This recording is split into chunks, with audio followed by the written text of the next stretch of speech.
कैसे बतलाओ ये टेंशन देता है कितना टेंशन, कैसे बतलाओ ये टेंशन देता है कितना टेंशन। संशोधन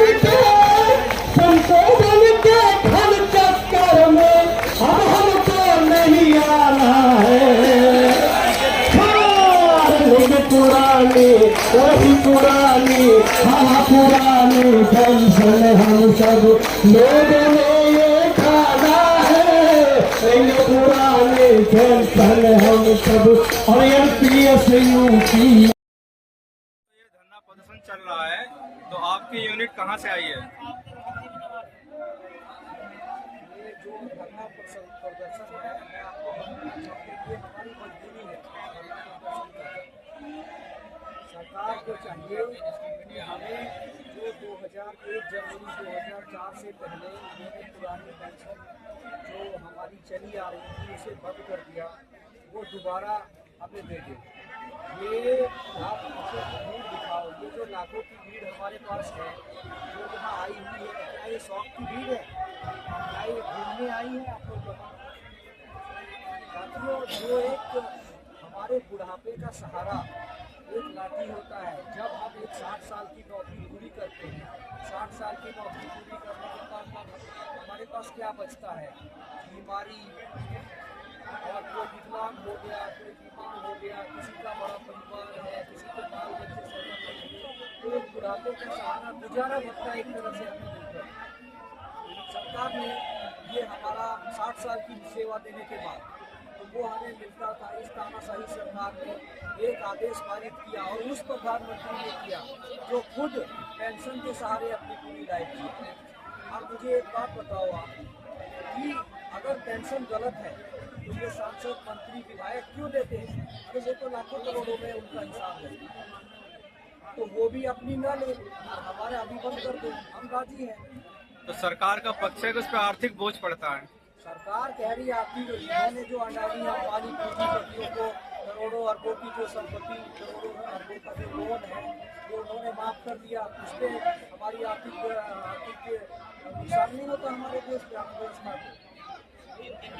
और जो सरकार बोल रही है कि एनपीएस, यूपीएस और ओपीएस में क्या डिफरेंस है, बताना चाहेंगे अपने कर्मचारी को मेजर डिफरेंस? ओपीएस में जमीन आसमान का उन्होंने ओपीएस की जगह हमें एनपीएस लागू कर दिया, हमारे ऊपर थोप दिया। ठीक है, जब हमने आंदोलन किया, ऐसे ही आंदोलन हमारा चलता आ रहा है 2023 में, 2024 में, हमेशा ही रामलीला ग्राउंड में 2023 अक्टूबर में हमारा आंदोलन हुआ था। उस टाइम सरकार ने देखा कि भाई हमें एनपीएस के बदले में एक कोई सब्स्टिट्यूट लाना पड़ेगा, तो उसके चक्कर में वो आपके 24 अगस्त 2024 को एक यूपीएस लेके आई। अगर हमारे संगठनों का, हमारे आप सभी लोगों का अगर दबाव नहीं होता तो क्या वो यूपीएस लाते? उसे क्या मतलब था? एनपीएस लागू कर दिया, बस कहानी खत्म, कैसी ताना सही चले।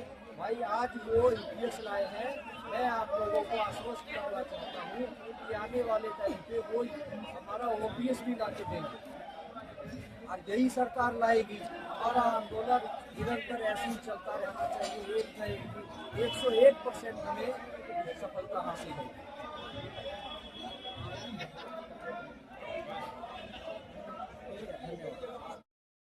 जो नेता है कर्मचारियों को भड़का रहे हैं, इसलिए लोग ये विरोध कर रहे हैं।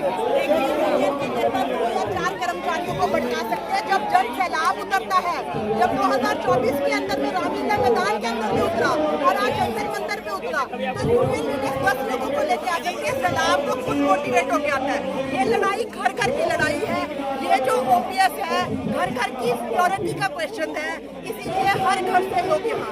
और सरकार कोई भी फैसला लेती है उसका विरोध ही होता है। किसान कानून लाई उसका विरोध हुआ, लेबर लॉ लाई उसका विरोध हुआ, और ये पेंशन का लाई यही विरोध हो रहा है।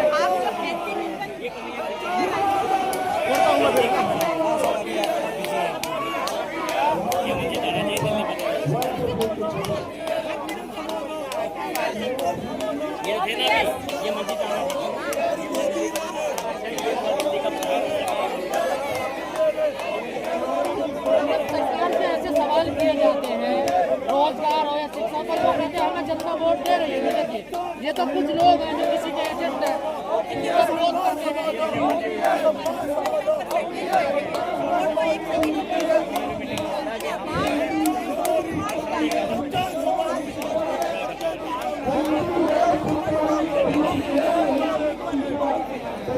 रेगुलर प्रोटेस्ट देश के अंदर में चल रहा है। किसान आंदोलन 2 साल चला। ओपीएस का आप देखिए प्रदर्शन कितने सालों से चल रहा है। ऐसे ही जो स्टूडेंट्स है उनका फी हाइक के विरोध प्रदर्शन रेगुलर जारी है। तो मुझे लगता है कि वो गवर्निंग बॉडी के ऊपर में क्वेश्चन है कि जब कोई भी सेक्शन आपसे सेटिस्फाई नहीं है तो लोगों का विरोध निरंतर जारी ये है। आज का प्रोग्राम आपका रामलीला मैदान में होना था, तो क्या वजह रही जो वहाँ प्रोग्राम नहीं हो पाया? देखिए वहाँ का परमिशन जो है वो डिलेड हो रहा था और प्रोग्राम को एक नियंत्रण तरीके से करने में बाधा आ रही थी, इसलिए जंतर मंतर को बाद में चुना गया। ये सरकार डर रही थी आप लोगों की पुरानी